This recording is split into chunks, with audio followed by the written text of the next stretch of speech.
Զրույցի սկզբում մի շարք պատճառներ նշեցիք, որ կարող է հանգեցնեն շագանակագեղձի քաղցկեղի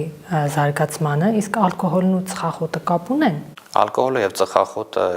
անմիջական կապակցվածություն չունեն։ Իհարկե ծխախոտի դերակատարումը անմիջական ուղիղ, այսպես ավելի շատ միզապարկի, երիկամի քաղցկեղի հետ կապակցվածություն ունի, բայց շագանակագեղձի քաղցկեղի դեպքում ալկոհոլիզմ ունեցող եւ ծխախոտ օգտագործողների դեպքում մահացության ռիսկն է ավելի բարձր, այսինքն երբ որ հայտնաբերում են, ով որ ծխող է, ով որ ալկոհոլ օգտագործող է, նրանց դեպքում մահացության ուղղակի հավանականությունն է ավելի մեծ, այսինքն ապրելությունը ավելի կարճ է իրենց դեպքում լինում, քան թե չծխողի մոտ։ Դրա համար, երբ որ պացիենտները ծխող են լինում, միանշանակ խորհուրդն է լինում չծխել։ Դուք գոնե, այսինքն երբ որ գոնե այդ ժամանակ ոնց որ թարգում եք ծխելը, թողնում եք ծխելը, միանշանակ ինչ որ չափով նաև նվազեցնում եք ռիսկ, այսինքն ձեր ապրելությունն եք ավելացնում ուղղակի դրանով։